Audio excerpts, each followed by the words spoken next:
Hello everyone, my name is Nikhil and welcome to the channel. आज का video UPSC CAPF के अंदर assistant commandant की रिक्रूटमेंट के रिगार्डिंग है। ये बहुत ही अच्छे लेवल की रिक्रूटमेंट है। इससे ऊपर लेवल की रिक्रूटमेंट होती ही नहीं है पैरामिलिट्री फोर्सेस में। ये लगभग आईपीएस के रैंक की रिक्रूटमेंट है, क्लास 1 ऑफिसर की रिक्रूटमेंट है। तो आज के इस वीडियो में हम इसी की डिटेल देखने वाले हैं। लगातार एग्जामिनेशन के नोटिफिकेशंस आ रहे हैं। आरबीआई ग्रेड बी का नोटिफिकेशन के वीडियो में कल बनाया था और आज इसका बना रहा हूं। अगर आपने वो नहीं देखा है तो RBI grade B no Nikhil search कर लीजिए, उस वीडियो को भी देखिए। वो भी बहुत ही बेहतरीन फॉर्म है। इस फॉर्म से मैं अच्छा उस फॉर्म को कहूँगा कई मायनों में। ठीक है, तो आज की इस वीडियो में हम डिटेल देखने वाले हैं असिस्टेंट कमांडेंट का। तो चलिए स्लाइड के ऊपर आते हैं और डिटेल देखना शुरू करते हैं। तो देखिए, सबसे पहले यूपीएससी सीपीएफ में असिस्टेंट कमांडेंट की आपकी रिक्रूटमेंट है। ठीक है, सीपीएफ का मतलब है सेंट्रल आर्म्ड पुलिस फोर्स, यानी पैरामिलिट्री फोर्सेस के लिए ये है। और इस पैरामिलिट्री फोर्सेस में आपकी रैंक क्या है? असिस्टेंट कमांडेंट, जो कि क्लास 1 ऑफिसर होता है। अगर हम पुलिस में आईपीएस को कह सकते हैं सबसे अच्छी नौकरी, तो सीएपीएफ के अंदर यानी सेंट्रल आर्म्ड पुलिस फोर्सेस के अंदर असिस्टेंट कमांडेंट को हम कहेंगे सबसे अच्छी नौकरी। ठीक है, तो इसके बारे में हम देखने वाले हैं। ये सारे डिटेल्स के ऊपर बात करेंगे, नोटिफिकेशन को देखेंगे अच्छे से, एलिजिबिलिटी क्राइटेरिया को देखेंगे। एलिजिबिलिटी क्राइटेरिया बहुत ही इसकी सिंपल है और कोई भी ग्रेजुएट अप्लाई कर सकता है। सैलरी यहाँ पे 1 लाख से ऊपर है, उसको भी देखेंगे हम लोग। पैटर्न देखेंगे, 2 लेवल पे यहाँ पर पैटर्न है। सिलेबस को देखेंगे, सिलेबस लोगों को पता ही नहीं है, यहाँ पर मैं आपको बताऊंगा सिलेबस क्या है। बेस्ट बुक्स में आपको सिंगल किताब भी बताऊंगा कौन सी है सिंगल किताब। कट ऑफ के अंदर देखेंगे, 2 साल के कट ऑफ हम देखने वाले हैं और प्रीवियस ईयर पेपर्स की लिंक आपको डिस्क्रिप्शन में दे दूंगा, आप चाहो तो उसको डाउनलोड कर सकते हो। अगर आप लोग इस एग्जामिनेशन में इंटरेस्टेड होगे और आपको लग रहा होगा कि हाँ भाई मैं इसको क्रैक कर सकता हूँ, तो आप लोग मेरा मॉक टेस्ट दे सकते हो। 84 मॉक टेस्ट अवेलेबल है। 19,000 के आसपास स्टूडेंट इसके अंदर पहले से इनरोल्ड है।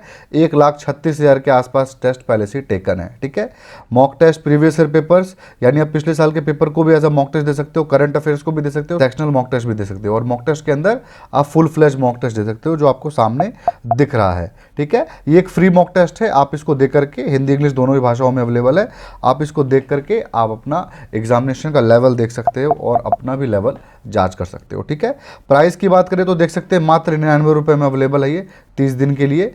और आपका ये डिफेंस और पुलिस में जितनी भी नौकरियां हैं सबका आपको अवेलेबल हो जाएगा। ठीक है, 3 महीने के लिए 149 रुपीज़ में अवेलेबल हो जाता है। अगर आपको सारे की सारी नौकरी का चाहिए तो यहाँ पर मेगा पैक पे क्लिक करिएगा और ये आपको सामने दिख जाएगा और 150 रुपये में आपको सारी की सारी सरकारी नौकरियों के मॉक टेस्ट खुल जाएंगे। आप किसी का भी मॉक टेस्ट दे सकते हो। तो लिंक डिस्क्रिप्शन अवेलेबल है, एक बार आप लोग जरूर चेकआउट कर लेना। वैसे वेबसाइट का नाम है novornikhil.in। ठीक है, मेरी वेबसाइट है यार। 50 से 60 हज़ार बच्चे पहले से यहाँ से एनरोल हो चुके हैं वहाँ पे, तो उतनी बड़ी बात नहीं है ये। ठीक है, आप भी चाहो तो कर सकते हो। अब हम डेट्स के ऊपर आ जाते हैं, नोटिफिकेशन को देखना शुरू करते हैं। डेट की बात करें तो देखिए 26 अप्रैल को इसका नोटिफिकेशन निकला है और इस फॉर्म को भरने का जो लास्ट डेट है वो है 16 मई। और 26 अप्रैल यानी आज से ही आप इसका फॉर्म अप्लाई कर सकते हो। डेट की बात करें तो सिर्फ और सिर्फ सिंगल एग्ज़ाम है, 6 अगस्त 2023 को आपका इसका एग्जामिनेशन डेट है। ठीक है, फीस की बात करें तो 200 रुपये अप्लीकेशन फीस है जनरल ओबीसी ईडब्ल्यूएस वालों के लिए। एससी एसटी के लिए 0 रुपीज़ अप्लीकेशन फीस है।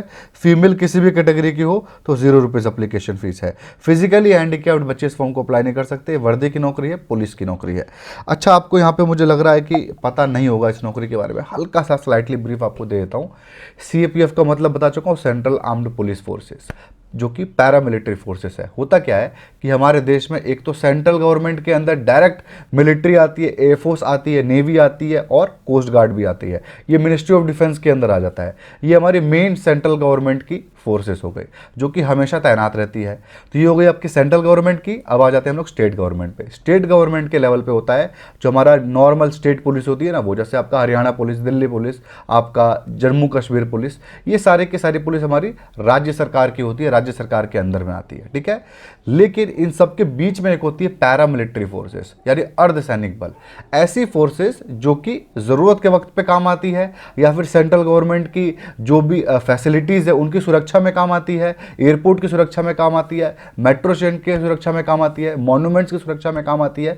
वो सारे के सारे फोर्सेज जो कि सेंट्रल रिजर्व रखती है अपने पास, उसको कहते हैं हम लोग पैरामिलिट्री फोर्सेस, अर्धसैनिक बल। ठीक है, और ये उसी की रिक्रूटमेंट है, उसी के अंदर आपकी सबसे टॉप नॉच लेवल की रिक्रूटमेंट है। पैरामिलिट्री फोर्सेस में कई अलग अलग तरीके के फोर्सेस होते हैं, आपको बताऊंगा अभी कौन कौन से तरीके के फोर्सेस हैं। ठीक है, आपको डिटेल पता चल गया, फीस अभी हमने देख लिया है, पोस्ट की डिटेल पे आ जाते हैं। अब यहाँ पर हम चीज़ें समझ में आएंगी। देखिए, बीएसएफ बॉर्डर सिक्योरिटी फोर्स, होता क्या है ना कि सीमा की सुरक्षा आर्मी नहीं करती है, वो करती है बॉर्डर सिक्योरिटी फोर्स। जब जंग होगी, जब युद्ध होगा, तो बीएसएफ पीछे आ जाती है और आर्मी वहाँ पे टेक ओवर कर लेती है और आर्मी वहाँ पे अब लड़ाई करती है। ठीक है, तो ये अर्धसैनिक बल हो गया, मतलब सेना का डायरेक्ट काम नहीं है, लेकिन अर्धसैनिक बल ही है। जैसे आपने बॉर्डर मूवी में देखा होगा, जो कि वो था हमारा सुनील शेट्टी था। सुनील शेट्टी बॉर्डर पे उसको बोलते हैं कि आप जा सकते हो पीछे, लेकिन वो चूज करता है कि नहीं, मैं नहीं जाना चाहता हूँ, मैं यहीं पे लड़ूंगा।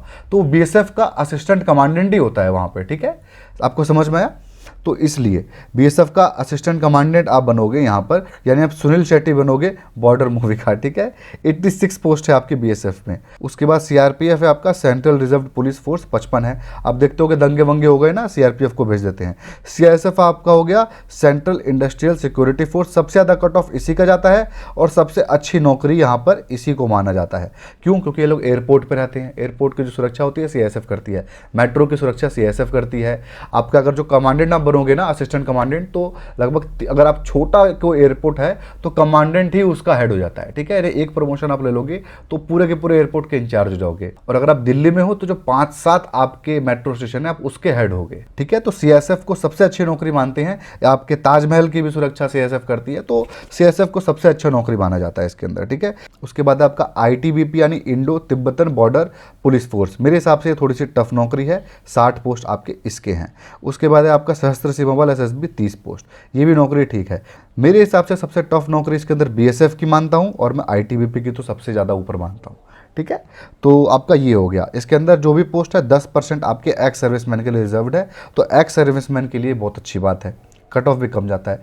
एलिजिबिलिटी क्राइटेरिया के ऊपर आ जाते हैं कि क्या एलिजिबिलिटी क्राइटेरिया है, और एलिजिबिलिटी क्राइटेरिया में एक छोटी सी प्रॉब्लम है बस उम्र की, बाकी कोई प्रॉब्लम ही नहीं है। अगर आप इसकी उम्र के ब्रैकेट में आ गए ना, तो बस आपका काम बन गया। ठीक है, देखो क्या है, नेशनैलिटी देख लो, कोई भी इंडियन सिटीजन, नेपाली और भूटानी इस फॉर्म को अप्लाई कर सकता है। ठीक है, एज लिमिट देखते हैं, एज लिमिट 20 साल से 25 साल तक के बच्चे ही इस फॉर्म को अप्लाई कर सकते हैं। मुझे पता है मेरा जो वीडियो है वो 18 साल से 28 साल तक के बच्चे सबसे ज़्यादा देखते हैं, तो जो 25 से 28 वाला ब्रैकेट है ना, आप सबके लिए सॉरी है कि आप इस फॉर्म को नहीं भर पाओगे। ठीक है, लेकिन एज कब तक माना जाएगा आपका, तो 1 अगस्त 2023 तक आपका एज की गिनती ये लोग करेंगे। ठीक है, तो इसका क्या मतलब हुआ, 2 अगस्त 1996 से 1 अगस्त 2001 के बीच में जो भी बच्चा पैदा हुआ होगा वो इस फॉर्म को अप्लाई कर सकता है। एजुकेशन क्वालिफिकेशन के ऊपर आ जाते हैं, कोई भी ग्रेजुएट इस फॉर्म को अप्लाई कर सकता है, फाइनल ईयर का बच्चा भी अप्लाई कर सकता है। आपको समझ में आया? इसका मतलब ये है कि ग्रेजुएशन में आपके क्या परसेंटेज आए थे कोई फ़र्क नहीं पड़ता, 33 आए थे या 93 आए थे, आप इस फॉर्म को अप्लाई कर सकते हो। आपने बीए किया है, बीटेक किया है, बीकॉम किया है, बीएससी किया है, सीए हो, कुछ भी हो, कोई फ़र्क नहीं पड़ता, आप इस फॉर्म को अप्लाई कर सकते हो। आपने करस्पॉन्डेंस से ग्रेजुएशन किया है तो भी कोई फ़र्क नहीं पड़ता, आप अप्लाई कर सकते हो। ग्रेजुएशन को आप फेल हो करके 4-5 साल में पास हुए हो, फिर भी आप चाहो तो अप्लाई कर सकते हो, कोई भी क्राइटेरिया इसके अंदर नहीं है। आपको ये चीज़ समझ में आ गया होगा, सिर्फ और सिर्फ ग्रेजुएशन की रिक्वायरमेंट है और कोई रिक्वायरमेंट नहीं है। और फाइनल ईयर के बच्चे जिनका फाइनल ईयर का पेपर अभी होना है और पेपर देने वाले हैं, वो भी चाहते अप्लाई कर सकते हैं। ठीक है, हालांकि नियम तो ये होता है कि जिन्होंने फाइनल का पेपर दे दिया है उसको हम मानते हैं फाइनल ईयर का बच्चा, समझ में आया? लेकिन आप दे देना, कोई इतनी बड़ी बात नहीं है, इसके अंदर रिलैक्सेशन मिल जाता है। ठीक है, आपका इंटरव्यू तक आपको मतलब मिल जाना चाहिए, आपका ग्रेजुएशन का सर्टिफिकेट काम बन जाता है। ये हो गया आपका एलिजिबिलिटी क्राइटेरिया। एलिजिबिलिटी क्राइटेरिया के कुछ डाउट क्लियर कर देता हूँ फिर से। कोई ग्रेजुएट अप्लाई कर सकता है, ये आपको समझ में आ गया। फाइनल ईयर के बच्चे अप्लाई कर सकते हैं, ये भी आपको समझ में आ गया। जितने भी पोस्ट में आपको बताया था ना, सारे के सारे पोस्ट के लिए एक साथ अप्लाई हो जाता है। जब आप फॉर्म भर रहे होगे तो ऐसा नहीं आपको चुनना है किसके लिए अप्लाई कर रहे हो, आप सबका आपका एक साथ अप्लाई हो जाएगा। जैसे आपकी रैंक आएंगी वैसे आपको पोस्ट उसके अंदर मिल जाएगा। बोथ मेल और फीमेल इस फॉर्म को अप्लाई कर सकते हैं।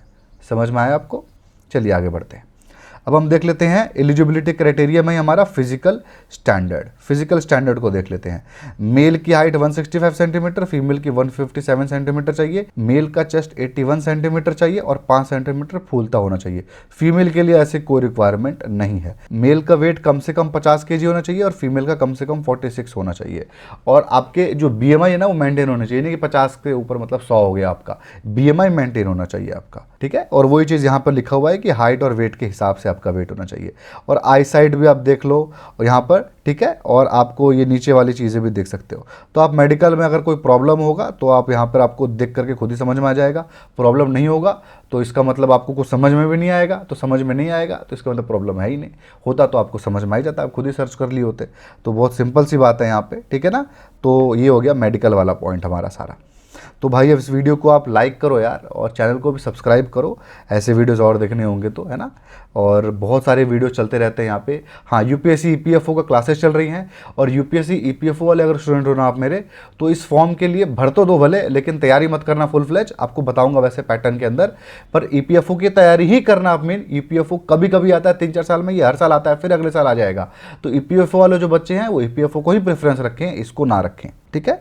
ये आपको बता देता हूँ। सैलरी और प्रमोशन देख लेते हैं भाई। सैलरी प्रमोशन तो इसकी बहुत बेहतरीन है। ये असिस्टेंट कमांडेंट की पोस्ट, इसके अंदर 56,100 जो नंबर 1 आपका पे बैंड में से एक है, क्लास 1 ऑफिसर का पे बैंड है, उसमें आपको मिलेगा। यानी 5400 ग्रेड पे जो होता था ना आपका, वो इसके अंदर आपको मिलेगा, ठीक है। अब ग्रेड पे हट चुका है, तो 5400 ग्रेड पे बताने के लिए होता है कि क्लास 1 ऑफिसर का ये है। तो ये है कमांडेंट। जो डेप्यूटी कमांडेंट है वो बनने में बहुत ज़्यादा समय नहीं लगता है, कमांडेंट बनने में थोड़ा सा समय आपका लग जाता है, ठीक है। लेकिन एक बार कमांडेंट बन गए ना आप, तो एक हेड हो गए आप एक तरीके से। जहाँ पर भी जाओगे आप वहाँ के हेड हो गए, अनटिल अनलेस बहुत बड़े जगह पे आप पहुँच जाते हो, ठीक है। जैसे ताजमहल की सुरक्षा में एक कमांडेंट लगा होगा, वो पूरा देख लेता होगा, ऐसे आप हेड हो गए उस चीज़ के, ठीक है।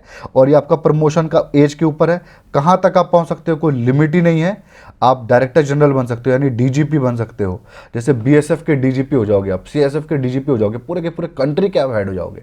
समझ में आया? डायरेक्ट आपके प्राइम मिनिस्टर से और चीफ मिनिस्टर से लेन देन होगा। तो बहुत ये अच्छा इसके अंदर प्रमोशन का भी स्कोप है, ठीक है। आपकी मतलब ये समझ के चलिए कि कमांडेंट तक तो बन ही जाते हैं, और आपका उसके बाद डीआईजी तक भी खींच खाच के बन जाते हैं लोग। इसके ऊपर थोड़ा सा मुश्किल होता है, एज का भी आपका होना चाहिए साथ, और डायरेक्टर जनरल तो थोड़ी पॉलिटिकल पोस्ट हो जाती है, ठीक है। सैलरी प्रमोशन के बारे में आपको थोड़ा सा बता दिया हूँ यहाँ पे।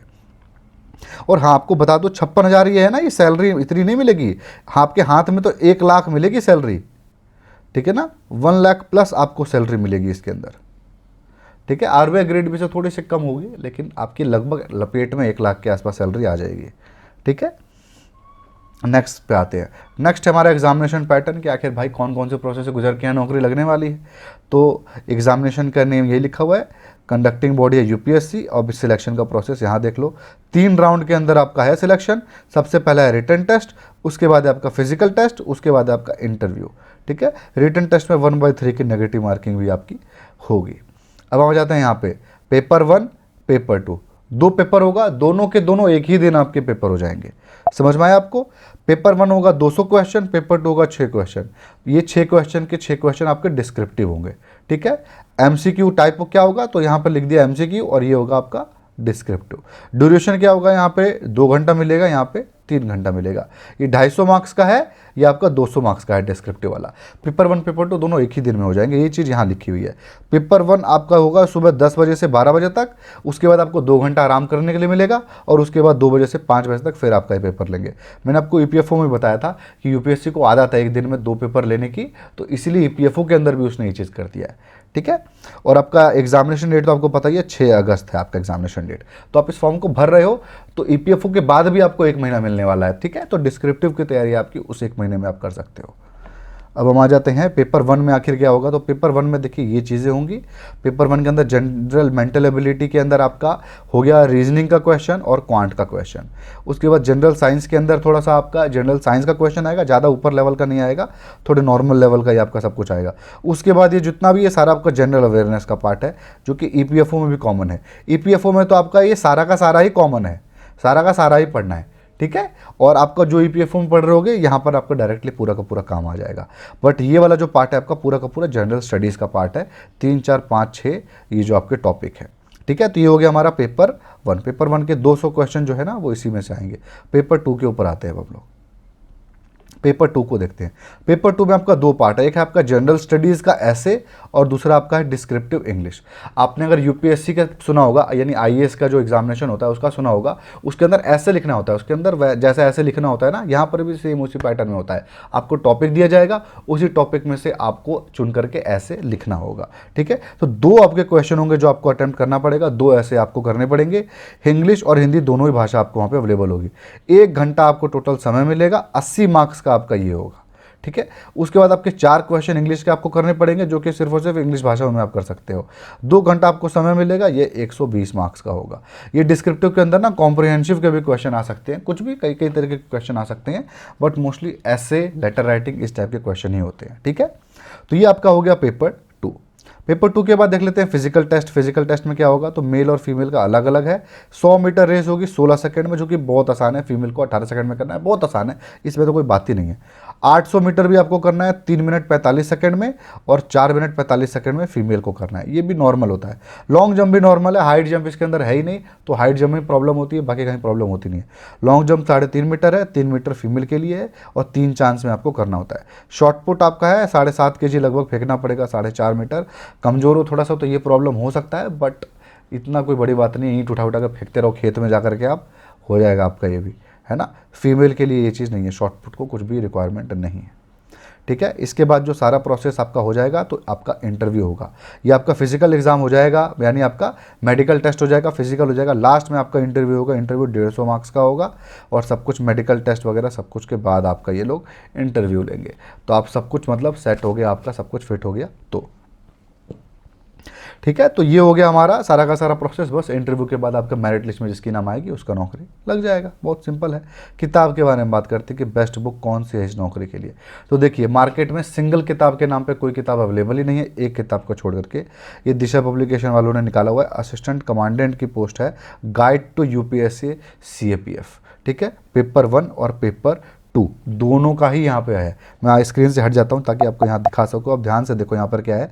इसके अंदर अच्छी बात क्या है कि 2 सॉल्व पेपर दिए हुए हैं। उसके बाद पेपर 1 का आपका सारा कवर है। पेपर 2 का जो आपका इंपॉर्टेंट चीज़ था वो भी कवर है, क्वांट वाला, यानी देख सकते हो क्वांट और रीजनिंग वाला भी कवर है।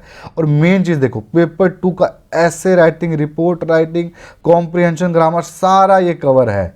तो ये चीज़ बनाती है इस बुक को यूनिक। ठीक है, लिंक डिस्क्रिप्शन में अवेलेबल है, आप चाहो तो इसको परचेस कर सकते हो। ठीक है, ये बहुत अच्छी किताब है, इस एग्जामिनेशन के लिए आपका काम काफ़ी हद तक चला देगी।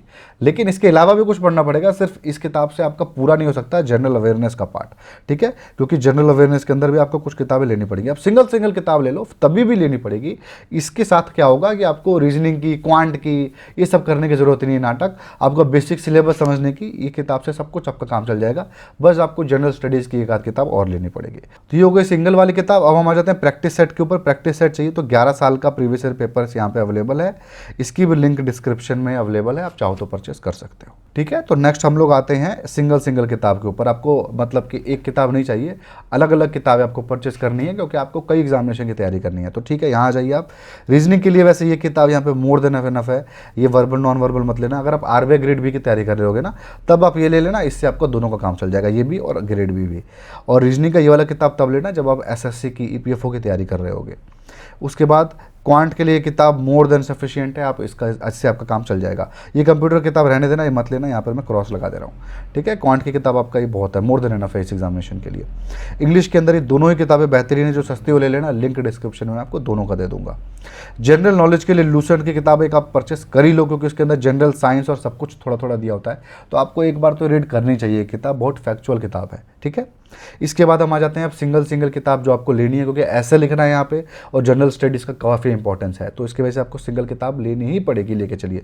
तो सबसे बेस्ट किताब हिस्ट्री के लिए है हमारी स्पेक्ट्रम। ठीक है, मॉडर्न हिस्ट्री के लिए इससे अच्छी किताब कोई नहीं है, और मॉडर्न हिस्ट्री ही इसके अंदर आता है, तो स्पेक्ट्रम की आती है। इसकी भी लिंक आपको डिस्क्रिप्शन में दे दूंगा।